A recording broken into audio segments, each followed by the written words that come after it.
യെഹെസ്കേൽ പ്രവാചകന്റെ പുസ്തകം 31 അധ്യായം.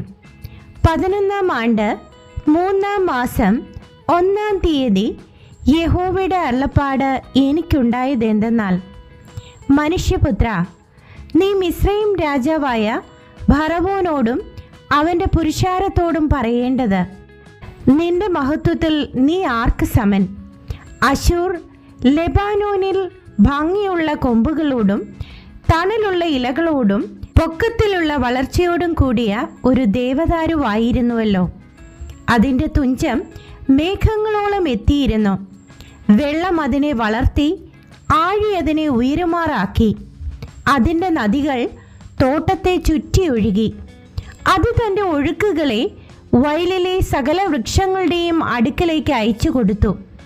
അതുകൊണ്ട് അത് വളർന്ന് വയലിലെ സകല വൃക്ഷങ്ങളെക്കാളും പൊങ്ങി. അത് വെള്ളത്തിൻ്റെ പെരുപ്പം കൊണ്ട് പടർന്ന് തൻ്റെ കൊമ്പുകളെ പെരുക്കി ചില്ലികളെ നീട്ടി. അതിൻ്റെ ചില്ലികളിൽ ആകാശത്തിലെ പറവയൊക്കെയും കൂടുണ്ടാക്കി.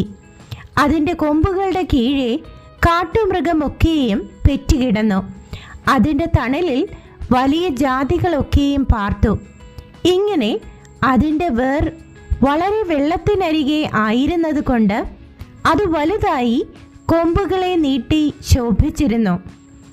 ദൈവത്തിൻ്റെ തോട്ടത്തിലെ ദേവദാരുക്കൾക്ക് അതിനെ മറപ്പാൻ കഴിഞ്ഞില്ല.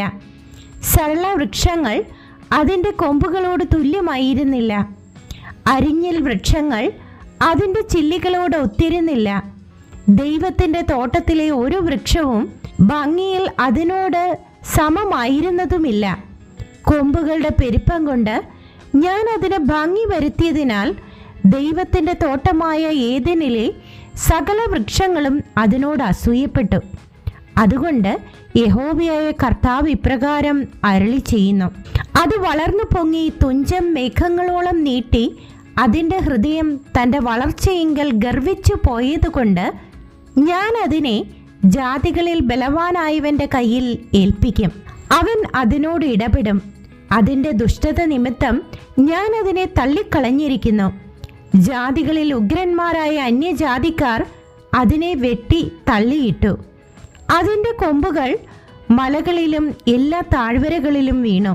അതിൻ്റെ ശാഖകൾ ദേശത്തിലെ എല്ലാ തോടുകളുടെയും അരികത്ത് ഒടിഞ്ഞു കിടക്കുന്നു.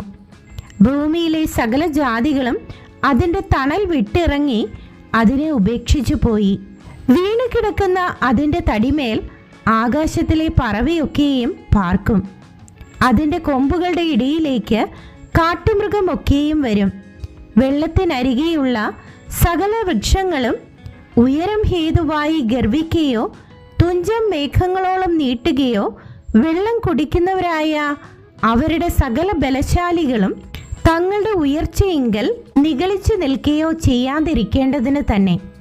അവരൊക്കെയും മനുഷ്യപുത്രന്മാരുടെ ഇടയിൽ കുഴിയിൽ ഇറങ്ങുന്നവരോടുകൂടെ ഭൂമിയുടെ അധോഭാഗത്ത് മരണത്തിന് ഏൽപ്പിക്കപ്പെട്ടിരിക്കുന്നു. യഹോവയായ കർത്താവ് ഇപ്രകാരം അരുളി ചെയ്യുന്നു: അത് പാതാളത്തിൽ ഇറങ്ങിപ്പോയ നാളിൽ ഞാൻ ഒരു വിലാപം കഴിപ്പിച്ചു. അതിനുവേണ്ടി ആഴത്തെ മൂടി പെരുവെള്ളം കെട്ടി നിൽപ്പാൻ തക്കവണ്ണം അതിൻ്റെ നദികളെ തടുത്തു. അത് നിമിത്തം ഞാൻ ലെബാനോനെ കറുപ്പൊടിപ്പിച്ചു. കാട്ടിലെ സകല വൃക്ഷങ്ങളും അത് നിമിത്തം ക്ഷീണിച്ചു പോയി. ഞാൻ അതിനെ കുഴിയിൽ ഇറങ്ങുന്നവരോടുകൂടെ പാതാളത്തിൽ തള്ളിയിട്ടപ്പോൾ അതിൻ്റെ വീഴ്ചയുടെ മുഴക്കത്തിങ്കൽ ഞാൻ ജാതികളെ നടുങ്ങുമാറാക്കി.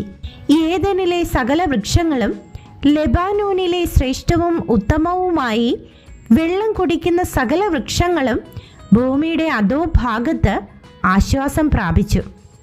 അവയും അതിനോടുകൂടെ വാളാൽ നിഹതന്മാരായവരുടെ അടുക്കൽ പാതാളത്തിൽ ഇറങ്ങിപ്പോയി. അതിൻ്റെ തുണയായി അതിൻ്റെ നിഴലിൽ ജാതികളുടെ മധ്യേ പാർത്തവർ തന്നെ. അങ്ങനെ നീ മഹത്വത്തിലും വലിപ്പത്തിലും ഏദനിലെ വൃക്ഷങ്ങളിൽ ഏതിനോട് തുല്യമാകുന്നു? എന്നാൽ നീ ഏദനിലെ വൃക്ഷങ്ങളോടുകൂടെ ഭൂമിയുടെ അധോഭാഗത്ത് ഇറങ്ങിപ്പോകേണ്ടി വരും. വാളാൽ നിഹതന്മാരായവരോടുകൂടെ നീ അഗ്രചർമ്മികളുടെ ഇടയിൽ കിടക്കും. ഇത് ഫറവോനും അവൻ്റെ സകല പുരുഷാരവും തന്നെ എന്ന് യഹോവയായ കർത്താവിൻ്റെ അരുളപ്പാട്.